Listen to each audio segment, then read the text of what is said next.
प्रणाम मित्रों। मैं राधा कृष्ण। मित्रों, हमारे जीवन में प्राण शक्ति का बहुत महत्व है। इस प्राण शक्ति से हमें जीवन की प्राप्ति होती है, हम स्वस्थ रहते हैं, हम रोगों से निवृत्त भी हो जाते हैं, रोगों से बीमारियों से बचे भी रहते हैं। ये प्राण शक्ति हमारे मनन शक्ति को, हमारे विचार को, हमारे स्वभाव को, हमारी तार्किक दृष्टि को प्रभावित करती है। कि प्राण शक्ति का प्रभाव, प्राण शक्ति के मार्ग में किसी तरह की बाधा आ जाती है तो हमारे शारीरिक अंग अपना काम पूरी तरह से नहीं कर पाते, हमारे आंतरिक अंगों की क्रियाओं में प्रतिकूलता आने लग जाती है, रुकावट खड़ी होने लग जाती है और उसके कारण बहुत सारे तरह के रोग डेवलप हो जाते हैं, विकसित हो जाते हैं। आज समाज में रोगों की तीव्रता जिस तेजी से बढ़ रही है, उसका एक कारण प्राण शक्ति के हमें अवरोध को भी माना जा सकता है। इसलिए योग की कुछ विभिन्न क्रियाएं ऐसी हैं, प्राणायाम संबंधी कुछ ऐसे अभ्यास हैं, इसके नियमित अभ्यास से हम रोग संबंधी प्रकोप से, रोग संबंधियों के इस मायाजाल से बच सकते हैं। प्राण शक्ति का सीधा सीधा प्रभाव हमारे स्वभाव पर, हमारे व्यवहार पर, हमारे व्यक्तिगत संबंध है उन पर भी बहुत गहरा पड़ता है। अब तो यहाँ तक देखा जाने लगा है कि जब हमारे शक्ति में प्राण शक्ति का प्रभाव धीमा पड़ जाता है, कमजोर पड़ जाता है, प्राण शक्ति के मार्ग में रुकावटें खड़ी हो जाती हैं, तो विवाह जैसा मांगलिक कार्य, जो प्राकृतिक कार्य है,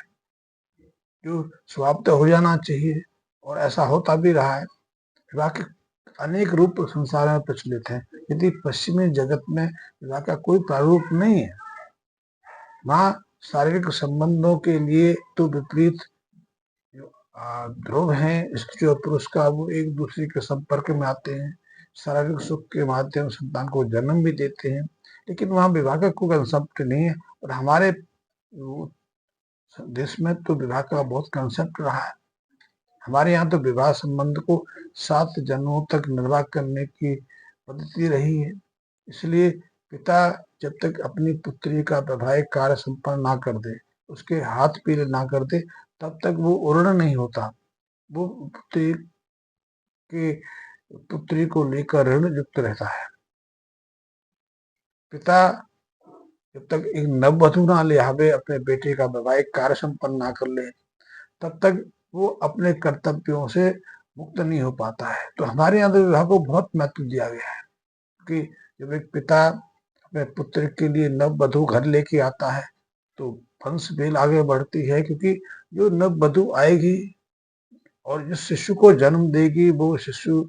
वो बच्चा इस परिवार का वारिस होगा, वंश बनेगा। इसी तरह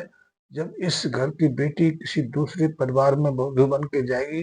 तो वहाँ कुल वधू के रूप में उसको स्वागत होता है, क्योंकि वहाँ अब जो अगली जनरेशन है, अगली पीढ़ी है, उसकी शुरुआत इसी के कोख से होने वाली है। तो हमारे देश में तो वैवाहिक कार्य बहुत महत्वपूर्ण भी रहा है, सहज भी रहा है। और जब तक समाज में जब तक समाज में सामान्य था, हमारा मानसिक संतुलन सामान्य था, या हम कहें प्राण शक्ति का प्रवाह हमारे शरीर में निर्बाध रूप से गतिमान था, तब तक वैवाहिक कार्यों में किसी तरह की कठिनाई नहीं आती थी, कोई परेशानी नहीं आती। और हमारे यहाँ विवाह को रोकने के लिए, विवाह पर कई तरह के प्रतिबंध लगाने के लिए हजारों सालों से आक्रामक भी हुए, हमारी सोच विचार को, हमारी मनोदशा को प्रभावित करने के बहुत सारे प्रयास हुए, लेकिन हमारे देश में विवाह को लेकर कभी कोई दुविधा नहीं रही। पर पिछले 20-25 सालों से, 3 सालों से मैं मानता हूँ, और आप भी इस बात को अनुभव करेंगे, विवाह जैसे मांगलिक कार्य को करने में एक दंपति सर्वाधिक परेशानियों का अनुभव करने लगा है। विवाह हर साल लाखों की संख्या में होते हैं, फिर भी उतनी ही संख्या में लोग अविवाहित भी रह जाते हैं। और इसीलिए हम अपने आसपास ऐसे युवक युवतियों को देखते हैं जिनकी उम्र 35 और 40 के आसपास हो गई है। वो सर्वगुण संपन्न है, अच्छा शरीर है, स्वस्थ शरीर है, अच्छी प्रतिभा है, अच्छी नौकरी करते हैं, अच्छा व्यवसाय करते हैं, पैसे को लेकर कोई दुविधा नहीं है। आज पैसा कमाना, पैसा प्राप्त कर लेना ज्यादा मुश्किल नहीं है। एक व्यक्ति के लिए अपने लिए उपयुक्त नौकरी ढूंढ लेना, व्यवसाय की शुरुआत कर देना,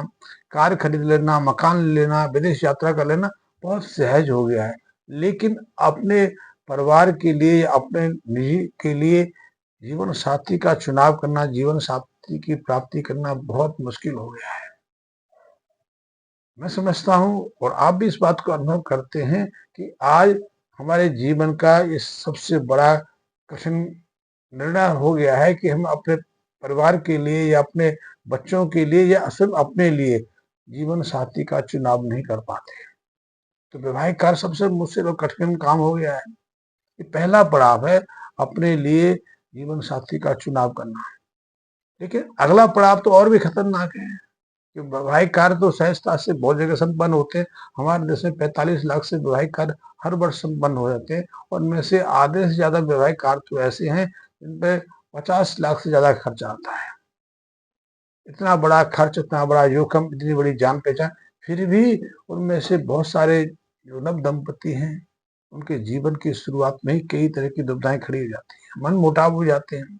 उनके संबंध कचहरी कोर्ट कचहरी में चले जाते हैं, मुकदमाबाजी की शुरुआत होती है और उन पर भी इतना खर्चा वैवाहिक कार्य पे किया, उतना ही खर्चा अब संबंध विच्छेद को भी करना पड़ता है। तो ये दुविधा दूसरी है,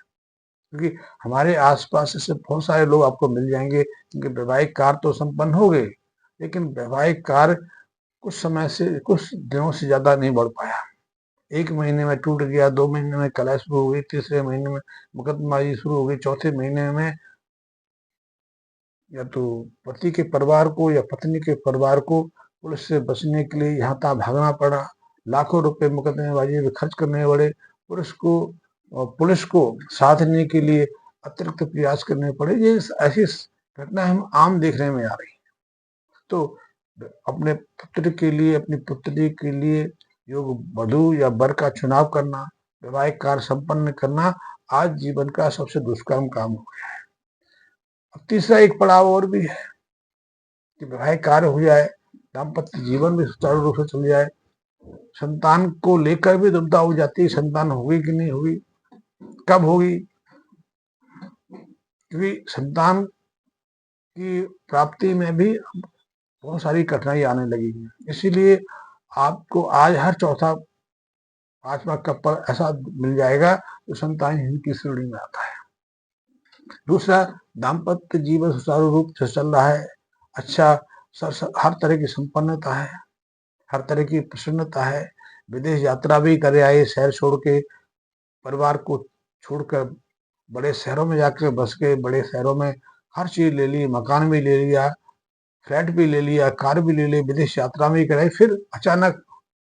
कुछ वर्ष के बाद मनमुटाव शुरू हो जाता है, एक दूसरे से अलग होने के प्रयास में जुट जाते हैं। मैंने ऐसे बहुत सारे दंपत्ति देखे कि मेरे संपर्क में ऐसे बहुत सारे लोग आते रहते हैं। अब तो ये समस्या, पहली समस्या ही बहुत है, तो पहली समस्या को लेकर ही युवक युवतियां आती रहती हैं कि उनकी उम्र 35 साल हो गई, 34 साल हो गई, 36 साल हो गई, वैवाहिक कार्य आगे नहीं बढ़ पा रहा है। बहुत सारे प्रयास किए पर लड़कियों के पिताजी, लड़कों के माँ बाप इस परेशानी को लेकर जब तक घूमते रहते हैं, बहुत सारे प्रयास करते हैं कि उनके लड़के का वैवाहिक कार्य संपन्न हो जाए, पुत्री का वैवाहिक कार्य संपन्न हो जाए। इस प्रयास में वो यदि कोई ज्योतिष उनको उपाय बताता है, कोई पूजा पाठ बताई जाती है, कि जाने के लिए कहा जाता है, मंदिर मस्जिद गुरुद्वारा हर तरह के वो प्रयास करते हैं, लेकिन कामयाब नहीं हो पाते और ऐसे लोग आपको यत्र मिल जाएंगे। मैं समझता हूँ आप यदि रेलवे में यात्रा करते हैं, किसी कार्यक्रम में लोगों के साथ बैठते हैं, किसी और जगह जाते हैं, तो वहाँ यदि आपकी उम्र 50 के आसपास है तो आपके संपर्क में आने वाला हर व्यक्ति यही कहेगा कि आपकी जाति क्या है, कास्ट क्या है, आपके आसपास कोई योग वर है, लड़का है, कोई लड़की है, तो हमें बताइए। हमारे हमारे लड़के की शादी नहीं हो रही है, हमारे लड़के की शादी, हर जगह एक प्रमुख प्रश्न हो गया है वैवाहिक कार्यों में अड़चने खड़ी होना। कई कारण है और इसका मेरे पास जो सूत्र है, क्योंकि मैं भी अध्ययन मनन चिंतन करता रहता हूँ, ज्योतिषी अपना करते हैं, कर्मकांडी अपना करते हैं, विद्वान लोग अपना प्रयास बताते हैं, सामाजिक जो विशेषज्ञ हैं उसका कोई और उपचार खोजते हैं, लेकिन मेरी दृष्टि में, मेरी अनुभूति में चीज आई है, यदि हमारे शरीर के अंदर प्राण शक्ति का प्रवाह अवरुद्ध हो जाए, कमजोर पड़ जाए, दूषित हो जाए, तो उसका दुष्प्रभाव हमारे ऐसे वैवाहिक मांगलिक कार्य में विघ्न बाधाओं को खड़ी करने में, अवरोध खड़े में मुख्य बाधक बन जाता है। क्योंकि देखा गया है कि जब हमारे शरीर में प्राण का प्रवाह निर्बाध रूप से जारी रहता है तो हम शारीरिक रूप से स्वस्थ भी रहते हैं, मानसिक रूप से भी हम स्वस्थ रहते हैं, हम भावना युक्त रहते हैं, हमारे मन के अंदर सकारात्मक भाव आते हैं, हम एक दूसरे के प्रति स्नेह का भाव रखते हैं, हम अवसादग्रस्त नहीं होते हैं, हम तनावग्रस्त नहीं रहते, हताशा में नहीं जाते, हम उत्तेजित नहीं होते, क्रोधित नहीं होते, हम दूसरे के प्रति नकारात्मक भाव नहीं लेके आते। लेकिन जब हमारे मन में या हमारे शरीर में प्राण शक्ति का प्रभाव बाधित हो जाता है तो उसके दुष्प्रभाव भी हमें भोगने पड़ते हैं। उससे पहला दुष्प्रभाव तो यही है कि हमारे शरीर के अंदर कोई ना कोई व्याधि जन्म ले लेती है, रोग की उत्पत्ति हो जाती है और इस प्रकार के रोगों की तीव्रता भी अब बहुत समाज में बढ़ रही है। स्त्रियों के मामले में देखा जाए तो स्त्रियों के शरीर में एक प्राकृतिक प्रक्रिया है कि एक उम्र के बाद मासिक धर्म की शुरुआत हो जाना। लेकिन अब मासिक धर्म को लेकर भी कई तरह की अनियमितताएं देखी जा रही है। लड़कियों के शरीर में सामान्य 13-14 साल के आसपास मासिक धर्म की शुरुआत होती थी, लेकिन अब तो देखने में आ रहा है 6 या 7 साल की बच्चियों के साथ में इनको नाक पहुंचने नहीं आती है, इनको कपड़े बदलने नहीं आते, इनको कपड़े पहनने नहीं आते, वो 6-7 साल की उम्र में ही मासिक धर्म से ग्रसित हो जाती है। शरीर का वयस्क हो जाता है, उनकी बुद्धि जो है, मानसिक विकास है वो बहुत छोटा है। तो पहला तो यही है कि मासिक धर्म की शुरुआत वो समय से पहले होने लगी, फिर अनियमित होने लगी। बहुत सारी युवतियों को महीने में 2 बार मासिक आ जाता है, कभी कभी 3-4-5 महीने तक रुकता रहता है, तो उसकी उपचार कराते हैं, दवाइयाँ खाते हैं और धीरे धीरे ऐसी अवस्था बन जाती है कि युवतियों को 15-16 साल की उम्र के बाद, 18 साल की उम्र के बाद चेहरे में बाल निकल आते हैं, उनमें मर्दानगी के लक्षण विकसित हो जाते हैं, सिर के बाल झड़ने लग जाते हैं, चेहरे में बाल निकलने आ जाते हैं, फिर उनके स्वभाव में व्यवहार में बदलाव आ जाता है। मासिक धर्म संबंधी और तरह की अनियमितताएं भी सामान्य हो गई। तो हमारे शरीर के अंदर जब प्राण शक्ति के प्रभाव में बाधा आती है तो विभिन्न तरह के रोगों की शुरुआत हो जाती है। तो मैंने एक उदाहरण दिया, इससे हमारे विचार प्रभावित हो जाते हैं और अध्ययन कहते हैं, हमारे शोध कहते हैं कि यदि प्राण शक्ति का प्रवाह हमारे शरीर में बाधित हो जाए तो हमारे शरीर के अंदर चेतना के केंद्र है, जो प्राण शक्ति के केंद्र है, वहां से जो ऊर्जा निश्रित होती है वो भी प्रभावित हो जाती है और ये इस ऊर्जा का भी हमारी शारीरिक गतिविधियों में, मानसिक गतिविधियों में, हमारे स्वभाव में, हमारे व्यवहार में, हमारे बर्ताव में बहुत महत्वपूर्ण भूमिका रहती है। इसके कारण भी हमारे शरीर का जो आभा मंडल है कि जो ऊर्जा तरंगे हमारे शरीर से निश्रित होती हैं, बाहर निकलती हैं, सामान्यतः हमारे शरीर से हमारी मानसिक अवस्था के अनुसार 5 तरह की ऊर्जा तरंगे निश्रित होती है, जिसमें सबसे प्रमुख तो है बीटा, इसकी आवृत्ति 14 से 30 हर्ट्ज प्रति मिनट रहती है, प्रति सेकंड रहती है। एक ऐसी अवस्था है जिसमें हम समान रहते हैं। हम जिस अवस्था में हैं उसको हम बीटा स्टेज ही कहते हैं। इसमें हम अच्छे तरीके तार्किक दृष्टि रखते हैं, सोचते विचारते, अपने कर्तव्य करते हैं, अपने काम करते हैं, नौकरी करते हैं, व्यवसाय करते हैं, दूसरे के साथ संबंध स्थापित करते हैं। एक पहली बीटा स्टेज है, लेकिन इस स्टेज में थोड़ा सा भी यदि कुछ बदलाव आ जाए तो हम मानसिक रूप से व्यथित हो जाते हैं। इससे दूसरी स्टेज है जो ज्यादा महत्वपूर्ण है, इसमें ऊर्जा तरंगों की आवृत्ति जो है वो घट जाती है,